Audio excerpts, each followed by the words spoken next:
Если у вашего спатифилума чернеют листья, не спешите паниковать. В этом видео я расскажу, почему это происходит, что именно не так и как с этим справиться на личном опыте. Это спасет ваш цветок и ваше настроение. Что это за напасть такая, когда у спатифилума чернеют листья? Почему это происходит? Что можно сделать и как спасти своего зеленого друга? Потому что я знаю, у каждой из нас дома есть уголок, где стоит этот красавец. Цветок женского счастья, как мы его любовно называем. Так вот, начну с самого начала. Когда у спатифилума чернеют листья, это не просто эстетическая проблема. Это крик о помощи. И вот какие бывают причины по моему опыту. Первое. Неправильный полив. Беда номер один. Сколько я раз сама заливала своего красавца, так сказать, с любовью, особенно зимой.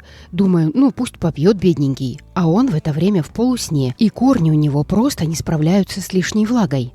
В итоге корни подгнивают, а листочки начинают чернеть. Особенно по краям. Знакомо? Спатифилум вообще не любит крайностей. Ни засухи, ни болота. Я сейчас поливаю его так. Жду, пока верхний слой земли подсохнет примерно на палец. Если на ощупь земля сухая, поливаю. Если влажная, жду. И знаете, после того, как я наладила режим полива, он прямо ожил. Второе. Сухой воздух. Второй по популярности враг. Это особенно касается зимы, когда батареи жарят на полную катушку, превращая наш уютный дом в настоящую сушилку. А спатифилум не кактус. У него листочки нежные, тонкие, словно тончайший шелк. Он, как тропическая барышня, изнеженная, чувствительная, обожает влагу, мягкость, тепло. А тут воздух, как в пустыне Сахара.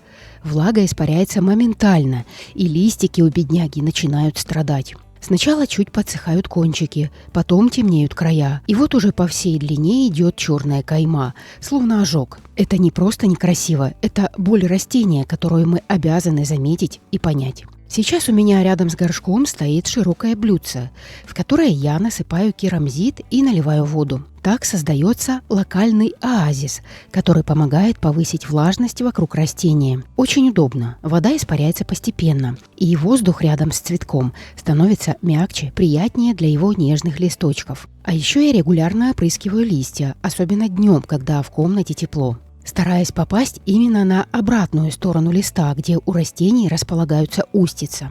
Но никогда не опрыскиваю вечером. Ночью температура падает, и влага может навредить. Растение может застудиться и заболеть. Третье. Сквозняки и холодные подоконники. Ох, сколько раз я этим грешила. Поставлю цветочек на подоконник, где красиво, где светло, а стекло холодное, особенно зимой. Корням неуютно, и растение начинает болеть. Чернеют листья, теряется тургор. Теперь я обязательно кладу под горшок деревянную подставку, толстый картон или кусок пробки, что-то, что создает защитный слой между холодной поверхностью и нежными корнями. Особенно это важно зимой, когда подоконники буквально вымораживают все тепло из земли. А еще я стала гораздо внимательнее относиться к сквознякам.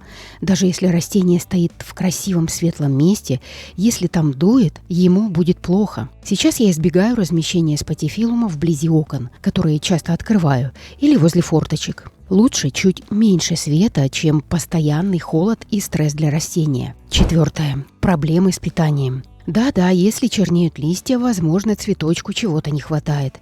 Или наоборот, перекормили. Я использую только половину дозы от того, что указано на упаковке удобрения. Лучше дать чуть меньше, но регулярно, чем перекормить и навредить. Особенно это важно весной и летом, когда растение активно растет и развивается. В это время ему действительно нужны питательные вещества, но в разумных дозах. Я выбрала для себя правило – удобрение раз в 2 недели и обязательно только после полива, чтобы не обжечь корни. А в особо жаркие месяцы раз в 10 дней, но с самой мягкой формулой. С тех пор ни одного черного пятнышка от передозировки. А еще, если листья чернеют, особенно по краям, может не хватать калия или фосфора. Тут нужно посмотреть на общее состояние. Если только края, значит, скорее всего, именно они.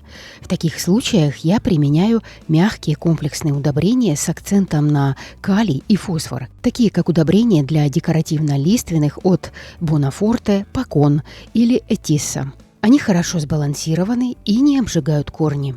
Главное – разводить строго по инструкции и использовать после полива, чтобы избежать накопления солей в почве. Удобрения в жидкой форме действуют мягко и быстро, а растения благодарно откликаются уже через неделю-другую. 5. Жесткая вода – скрытый враг. У нас в городе вода очень жесткая, и спатифилум это чувствует. Листья чернеют, на поверхности земли образуется налет, и сам цветок теряет свою сочность. Теперь я делаю просто: отстаиваю воду минимум сутки в открытой стеклянной банке, чтобы из нее испарился хлор и осели тяжелые примеси. А потом добавляю в нее пару капель свежего лимонного сока. Это немного подкисляет воду, и спатифилуму становится гораздо комфортнее. Иногда, если есть время, кипячу воду, особенно зимой, когда из крана она идет особенно жесткая. После таких нехитрых приемов мой цветочек буквально преобразился. Листья стали плотнее, ярче, исчезли пятна у основания, и в целом он будто бы выдохнул с облегчением. Теперь я точно знаю, качество воды для него не менее важно, чем свет или удобрение. 6.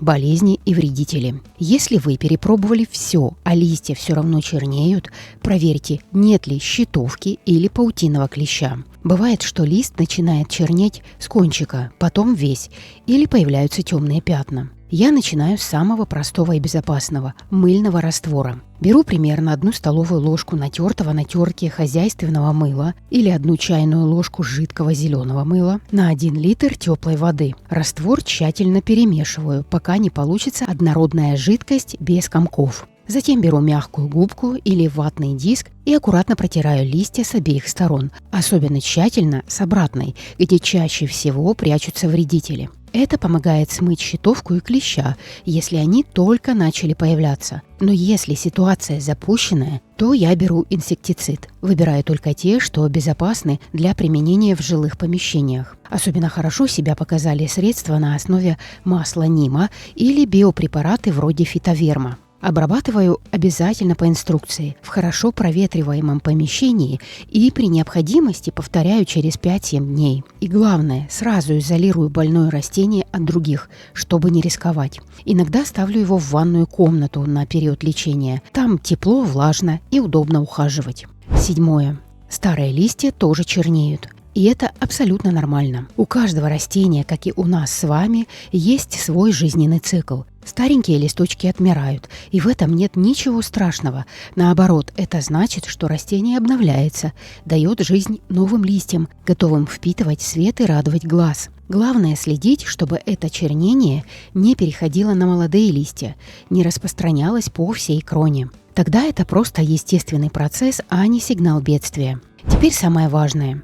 Что делать, если у спатифилума чернеют листья? 1. Осмотрите его внимательно, как доктора осматривают пациента, где именно появляется чернота. Если только по краям, скорее всего, виноват сухой воздух или избыток удобрений. Если чернеют только кончики, возможно, проблема с поливом или качеством воды. Появляются пятна по всей поверхности, тогда стоит заподозрить болезни или вредителей. А если темнеет весь лист, возможно переохлаждение или гниль у корней. Местоположение и форма потемнения – это как карта, по которой можно точно определить, что тревожит ваше растение. Не спешите, посмотрите внимательно, с любовью, и ваш спатифилум подскажет, что ему нужно. 2. Проверьте влажность почвы, не переувлажнена ли она. 3. Оцените воздух, не сухо ли. 4. Посмотрите, не дует ли сквозняк, не стоит ли на холоде. 5. Вспомните, когда и чем подкармливали. 6. Посмотрите на корни при пересадке, нет ли гнили. 7. И, конечно, проверьте на вредителей. Спатифилум – это удивительное растение. Он приносит счастье, если за ним правильно ухаживать. А когда у него чернеют листья, это сигнал – пора что-то менять. Не бойтесь ошибок, у всех нас бывает. Я столько уже натворила со своими растениями, что можно книгу написать. Но каждый раз учусь и делюсь с вами. Если у вас чернеют листья у спатифилума, не паникуйте. Просто посмотрите на него с любовью и вниманием. Он обязательно подскажет, что ему нужно. А вы справитесь, я в вас верю. А еще я завела себе привычку. Иногда разговаривать со своими цветами. Говорю: «Как ты тут, милый? Все ли тебе нравится?» Это вроде как шутка, но я замечаю, что он действительно отзывается. Цветы как дети, чувствуют заботу. Если было полезно, напишите мне, расскажите, как у вас. И, конечно, не забудьте подписаться на канал, чтобы не пропустить новые советы. У меня для вас еще много зеленых историй.